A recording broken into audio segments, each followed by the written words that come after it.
మీరు జంట నాగులకు పూజ చేస్తున్నారా? అయితే జంట నాగులకు పూజ చేసేటప్పుడు ఈ నియమాలు తప్పనిసరిగా పాటించాలి.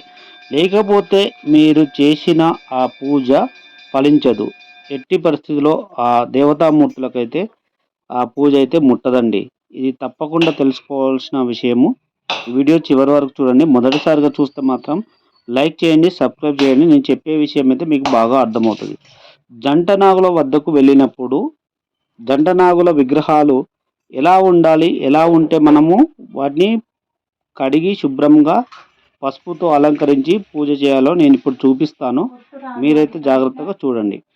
మనము ఈ విగ్రహాల దగ్గరికి వెళ్ళినప్పుడు ఇక్కడ కనిపిస్తున్నాయి గదా! ఈ విధంగా ఉన్నట్లయితే మనము వాటిని శుభ్రంగా కడిగేసి పసుపు, కుంకుమతో అలంకరించి ఆ జంటనాగుల విగ్రహాలకైతే మనము పూజ చేసి, ప్రదక్షిణ చేసి మన మనసులో ఉన్న కోరికను ఆ సుబ్రహ్మణ్యేశ్వర స్వామికి మనము విన్నవించుకున్నట్లయితే మన కోరికలనేవి తొందరగా నెరవేరుతాయి.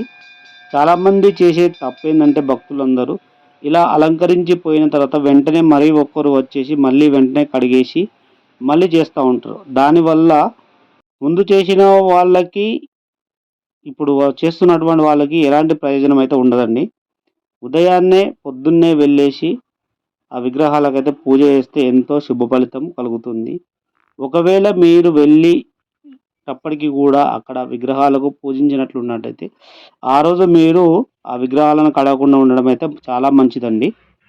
మీకు ఆ అనుగ్రహం ఉంటే తప్పకుండా మళ్ళీ మీకు వేరే ఒక రోజు వస్తది. ఆ రోజు వెళ్లి తప్పకుండా ఆ విగ్రహాలకు పూజ చేయండి. మంగళవారం రోజు చేస్తే మాత్రం చాలా శుభ ఫలితం.